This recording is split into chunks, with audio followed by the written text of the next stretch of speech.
Chapter 3. A Good Fight. At 7 o'clock every morning, Monday through Saturday, Mosese Muti and his fellow missionaries met at the chapel construction site on Niue.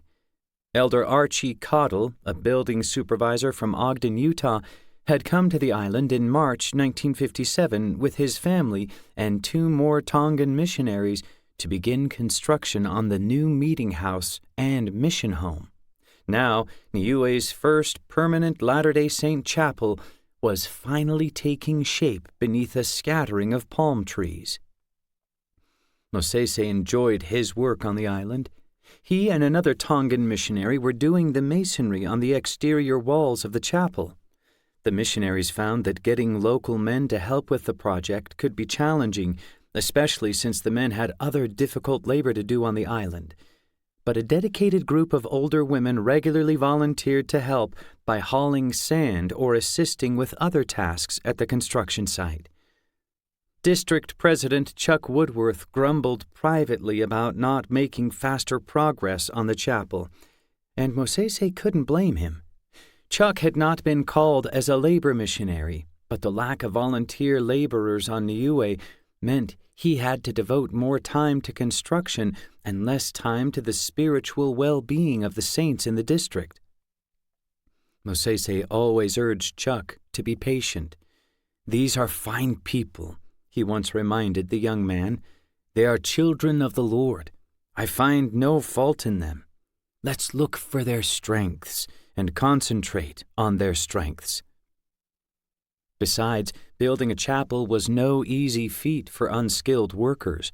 The men had to break coral, dig foundations, pour concrete, and prepare mortar, all by hand. This often caused blisters, cuts, and other injuries, and sometimes people simply needed time to catch the spirit of service.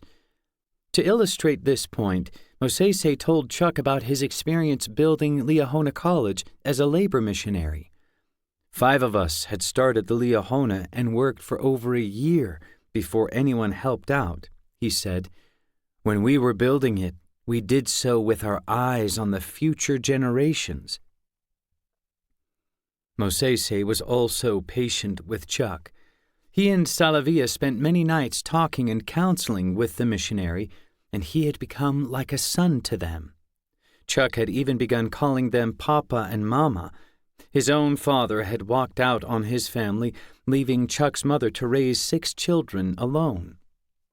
The young man carried around a lot of anger and pain, and he was grateful to have Mosese in his life now. "He truly knows the meaning of faith and service," Chuck wrote. "He has taught me things that would have taken me years to learn without his help."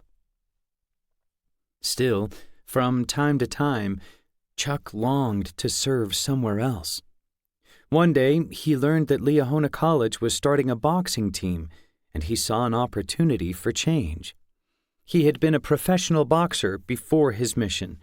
What if he asked the mission president to transfer him to Tonga to finish his mission as a teacher and boxing coach at the school? The college, after all, was occasionally staffed by missionaries. Mosese was against the idea. Having spent more than a year working and teaching at Chuck's side, he believed that God had sent the young man to Niue for a reason. Whenever a task was particularly difficult, Chuck would double his efforts and carry more than his share of the workload. And when Chuck learned that Mosese and Salavia had fasted so they could feed the missionaries and other laborers, he had quietly eaten as little as possible so there would be enough left over for the couple. In June 1957, during one of their talks with Chuck, Mosese and Salavia mentioned how much they longed to go to the temple. They knew the temple in New Zealand was nearing completion, but traveling there was still out of reach for them financially. Their words moved Chuck, and his desire to end his mission at Liahona College no longer seemed so important. What if, after his mission was over, he went to New Zealand and challenged a champion boxer to a prize fight, an event big enough to make the kind of money the Mutis needed to go to the new temple? It was the least he could do after all they had done for him. 4 days later, he wrote Johnny Peterson, his manager in the United States, and asked him to ship boxing gear to Niue. Around this time, the Southern Far East Mission was in dire need of a new missionary. One of the 4 women serving in Hong Kong had just returned to the United States for health reasons, leaving an unexpected vacancy in the mission. President Grant Heaton knew the remaining sisters needed help immediately, so he called Nora Coote as a local full-time missionary. During the past 2 years, Nora had become indispensable to the mission. When the Heatons first arrived in Hong Kong, they enlisted her to contact all the saints in the area, and the mission headquarters had become like her second home. Sometimes she babysat the Heatons' children. Other times, she tutored missionaries in the Cantonese and Mandarin languages. Together with Luana Heaton, she taught Bible stories in a Sunday school class for children in the city. Nora readily accepted the mission call. One other local saint, an elder named Li Nai Ken, had served a short-term mission in Hong Kong, and President Heaton was enthusiastic about calling more local saints as missionaries. The North American missionaries often struggled to learn the Chinese language and local culture. Many people in the city were suspicious of foreigners and sometimes confused the elders with agents of the United States government. Nora and other Chinese saints, however, already understood the local culture and did not have to worry about the language barrier. Also, they often related better with the people they taught. As a refugee from mainland China, Nora knew what it was like to start life over in a crowded city where housing and employment were in short supply. Many church members and prospective saints in Hong Kong were refugees, and President Heaton sought ways to provide for their spiritual well-being. In 1952, the church had introduced 7 lessons or discussions to help potential converts prepare for church membership. Adapting to local needs, President Heaton and his missionaries developed 17 gospel lessons to appeal to the many people in Hong Kong who were not Christian or had only a basic understanding of Christian beliefs. These lessons addressed such topics as the Godhead, the atonement of Jesus Christ, the first principles and ordinances of the gospel, and the restoration. Once baptized, converts received an additional 20 lessons for new members. On the night before she was set apart as a missionary, Nora had a vivid dream. She was standing on a busy street, surrounded by chaos and commotion, when she noticed a beautiful building. She walked inside and immediately felt peace and calm. People inside the building were dressed in white, and Nora recognized some of them as the missionaries currently serving in Hong Kong. When Nora reported to the mission home the next day, she told the elders about her dream. They were astonished. How did she know what a temple looked like? She had never visited one before. Chuck Woodworth's boxing gear arrived on Niue in October 1957, and the whole Moody family rallied behind his training. Salavia made him a punching bag out of potato sacks, and Mosese helped repair it when necessary. With so many mission responsibilities on the island, however, neither Chuck nor the family had much time to spend on training. Some mornings, Chuck would wake up as early as 5 o'clock for a run. Since it was dark outside, the Mooty's 16-year-old son, Paola, would ride a motorcycle behind him, illuminating the road with the headlight. Fortunately, Chuck was in decent shape for boxing. Crushing coral for the past year had kept him physically strong. He had also held a few boxing exhibitions on the island to raise money for the chapel. But would occasional training be enough? Before his mission, Chuck had spent hours upon hours at the gym, training for prize fights in the western United States and Canada. Most bouts had pitted him against other small-time professional boxers, but he'd also fought world-class boxers like Ezzard Charles and Rex Lane. The fight against Rex, a famous Latter-day Saint heavyweight, had been the hardest of Chuck's career. Rex was past his prime as a boxer, but he was about 25 pounds heavier than Chuck, and his savage, unrelenting attacks kept Chuck on the ropes for 10 brutal rounds. Chuck stayed on his feet, but the judges gave the match to Rex. Woodworth, the local newspaper reported, wasn't strong enough. In December, word arrived on Niue that a boxing association in New Zealand had matched Chuck against Kitione Lave, the Tongan torpedo. Like Rex Lane, Kitione was a bull-like fighter who used his size and strength to punish opponents.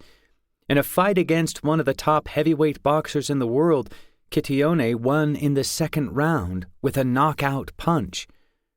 Chuck was released from his mission in early January 1958, just after he and the other elders put a roof on the new chapel.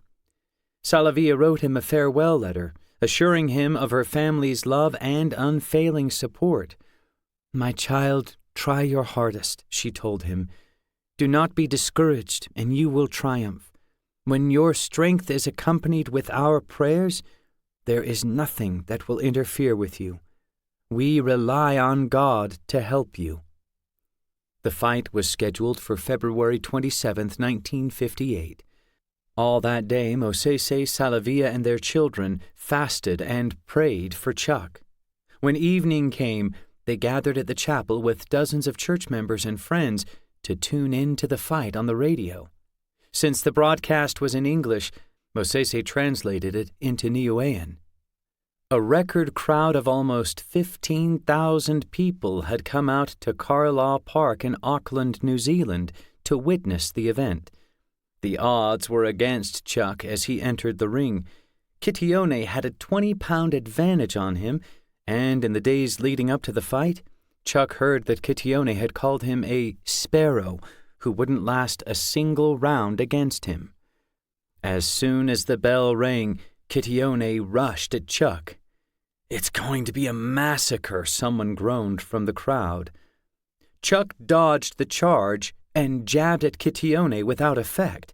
Kitione fired back with his fists in rapid succession, striking Chuck's head and torso. Then Kitione went for the knockout. He wound up and threw a powerful left-handed hook.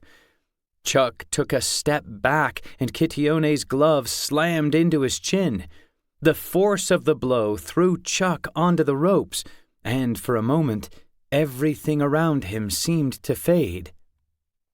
Acting on instinct, Chuck grabbed hold of Kitione and held on while the world around him spun. The referee tried to break them apart, but the bell rang. The round was over. Chuck's head cleared as he waited in his corner. When the next round started, he moved to the center of the ring with new momentum. Kitione met him with fists flying, ready to strike a finishing blow, but Chuck stayed light on his feet. He circled his opponent, keeping clear of the corners, and pelted him with jab after jab. The torpedo couldn't keep up. With each new round, Chuck felt himself getting stronger. He could hear the crowd cheering for him as he racked up points. The match ended after 12 rounds, and the judges handed the victory to Chuck. Kitione took the loss well. "I enjoyed the fight," he said. "That Woodworth's a good, fast boxer, and a very nice fellow." Mosese sent Chuck a telegram the next day. "Thank you very much for a good fight, and being victorious," it read. Chuck responded by wiring enough money to feed the family for the rest of their mission and send the couple to the New Zealand temple. A few months later, on the opposite side of the world, police in the German Democratic Republic arrested 27-year-old Henry Burkhardt. He was returning to the eastern communist-controlled sector of Berlin after meeting with Bertus Robbins, the president of the church's North German mission in the city's western sector. Although it was not illegal to travel to West Berlin, an area under the authority of the United Kingdom, France, and the United States, doing so as often as Henry did raised suspicions. It had been nearly a decade since Germany split into the Federal Republic of Germany, BRD, or West Germany, and the German Democratic Republic, GDR, or East Germany. Both countries continued to be key players in the Cold War between the United States, the Soviet Union, and their respective allies. Situated deep in GDR territory, West Berlin had become a symbol of resistance to communism. The GDR, meanwhile, had emerged as one of several Soviet-influenced countries in Central and Eastern Europe. As these rival powers vied for global dominance, they raced to develop stronger weapons and more sophisticated technologies. Trust among opposing nations was a scarce commodity. Anyone might be sneaking secrets to the enemy. Henry put up no resistance when the police hauled him off to a station in Königs Wusterhausen, a town outside of East Berlin. The Stasi, the GDR's secret police force, had been monitoring him and his family for some time. His calling as first counselor in the mission presidency placed him in regular contact with President Robbins and other American church leaders, and that, along with his frequent visits to West Berlin, made him a suspected enemy of the state. He was nothing of the sort. After being sealed in the Swiss temple in November 1955, Henry and his wife Inga had returned to the GDR and submitted to the government's many restrictions on religious people. There were no foreign missionaries or leaders in the country, and Henry could not communicate directly with church officials in Salt Lake City. He and the saints also had to submit their sacrament meeting talks to government officials for screening before they could deliver them. Being the highest-ranking church leader in the GDR consumed Henry's life. He only saw Inga and their newborn daughter, Heike, during short visits home.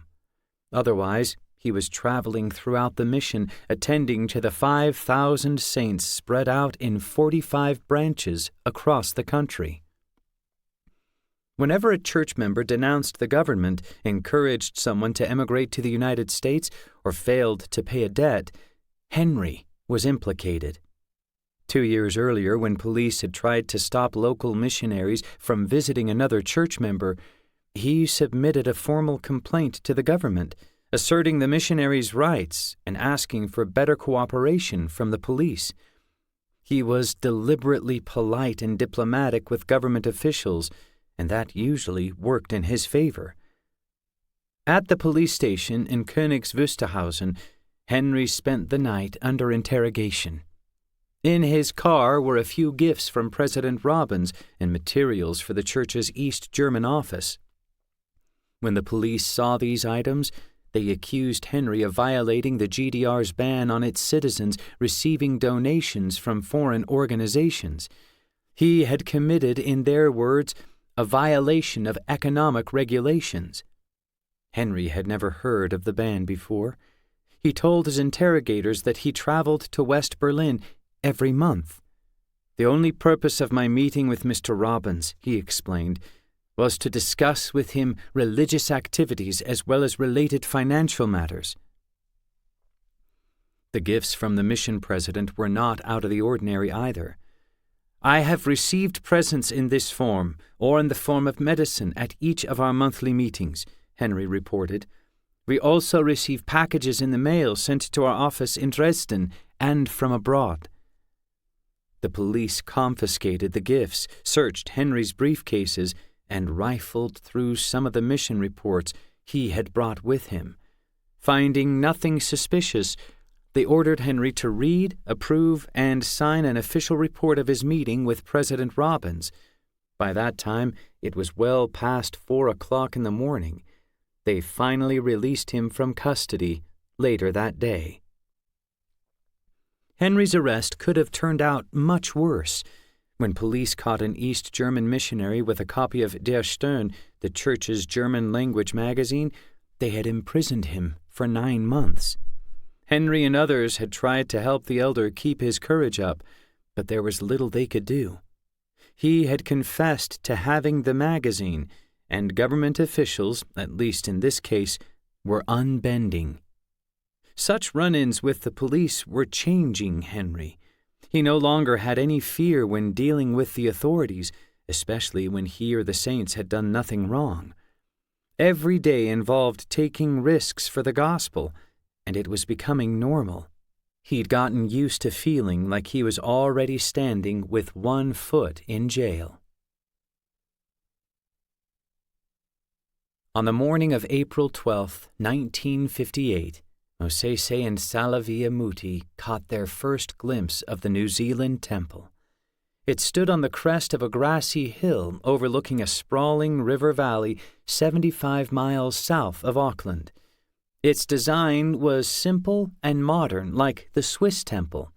It had white painted walls of reinforced concrete and a single spire that rose more than 150 feet in the air. The Mutis had come to New Zealand just in time to take part in the open house.